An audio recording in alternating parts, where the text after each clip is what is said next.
All right. Hey, everybody, and welcome back for another deep dive with us. It's great to be back. We'd love to just take a look at some of the latest research and really kind of like dig into some interesting topics. Absolutely. And today, I think we've got one that everybody is interested in, at least on some level, At least a little bit, yeah. and that is living longer and healthier. Yeah, who doesn't want to do that? Yeah, right.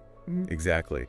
And I've got to say, like, looking at some of this research, it's really fascinating stuff. And I think what's really cool about it is that it's not like, selling some magic pill or anything like that. Okay. This is really about a kind of simple habits. Yeah. Things you can actually integrate into your life. Yeah, things that are within reach for most people. Exactly. Yeah. And it's not just about living longer. It's about like making those years count. Exactly, quality, not just quantity.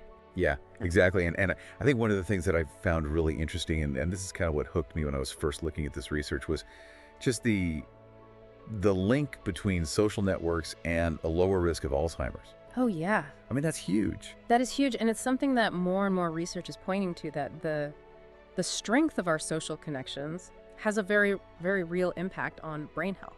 So it's like, you know how you're spending your time, who you're surrounding yourself with, it really can make a difference. Absolutely, it's like a support system for your brain. Yeah, that's a great way to put it. And so, researchers have really identified, kind of 10 key habits that are linked to longevity, living a longer and healthier life. Yeah, and it's not just 10 random things. It's like a holistic approach to well-being. Right. It's all interconnected. Yeah, so let's kind of break these down one by one. And I think a good place to start is with something that,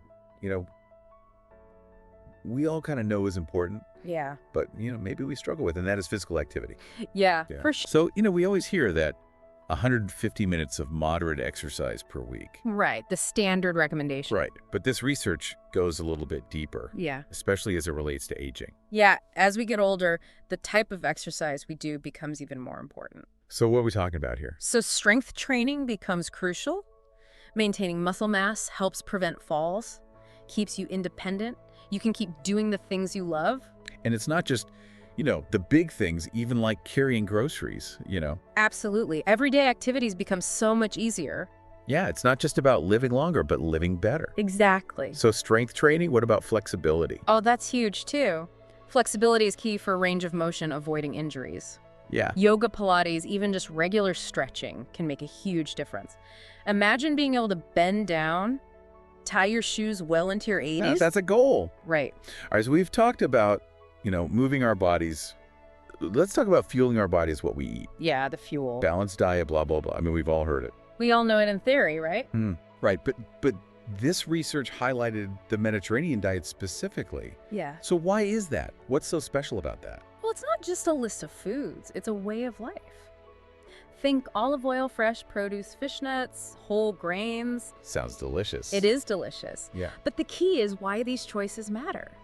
This eating pattern is linked to lower risks of heart disease, stroke, type 2 diabetes, even some cancers. Wow, so it's like a delicious shield against some serious health issues. Exactly. But is it realistic for people to completely overhaul their diets? It doesn't have to be drastic. Yeah. Start small. Swap out processed snacks for a handful of nuts, add more veggies to your plate. Even those changes can make a difference. Small tweaks, big impact. That's the idea. I like it. Okay, so let's talk about something that has become almost like a luxury these days, and that is sleep. Oh, yeah. I know I don't get enough. Who does? Right, but this research is, they're not messing around. They're saying like 7 to 9 hours of quality sleep is like non-negotiable. It's not just about feeling rested, it's about brain function, memory focus, even emotional regulation. So basically, good sleep equals a happier, sharper you, Pretty much. which I think we all could use a little bit of that. Definitely. Speaking of feeling good, let's talk about the stress monster. Yeah, stress. Chronic stress is a silent wrecker.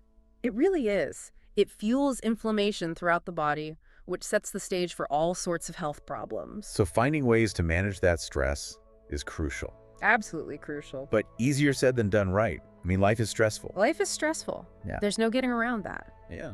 But we have more control than we think. But what are some practical strategies? What can people actually do? Well, mindfulness, deep breathing, yoga, those are all great tools.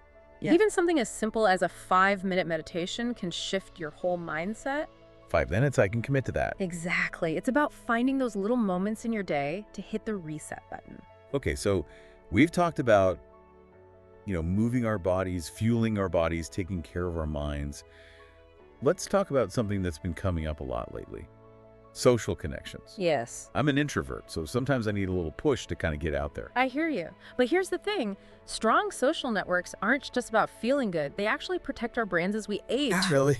Yeah, we're talking lower risk of cognitive decline, even Alzheimer's. So it's like investing in your future health by spending time with people you care about. Exactly. Those coffee dates, those phone calls, those game nights, they're all brain boosters. Okay, I'm sold. So how about keeping our brains, in tip-top shape?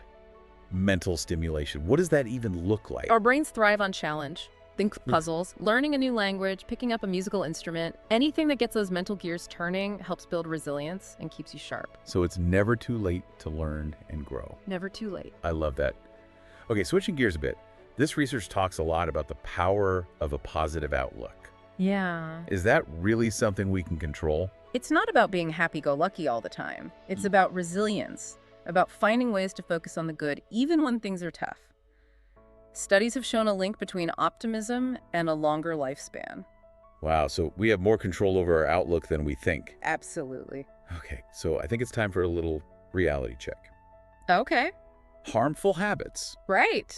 We can't talk about longevity without addressing, the elephant in the room. The things we know aren't good for us. Exactly. So smoking excessive alcohol, those are two of the biggest preventable threats to your health. Yeah, no way around it. The research is very clear on that. Increased risks of heart disease, cancer, a whole host of other issues. It's a tough conversation, but an important one. Absolutely. So let's move on to something that seems obvious but often gets neglected: regular health checkups. Oh yeah, those are important. I'm guilty of putting them off. I think a lot of us are. But think of it as routine maintenance for your body.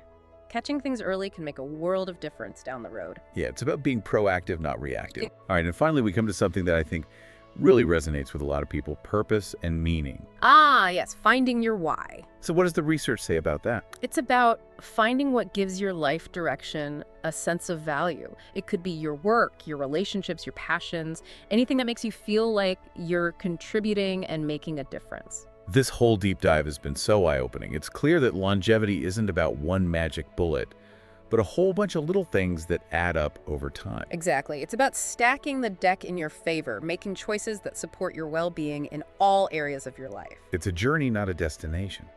Well said. So on that note, I'd love to hear from you. What resonated most with you?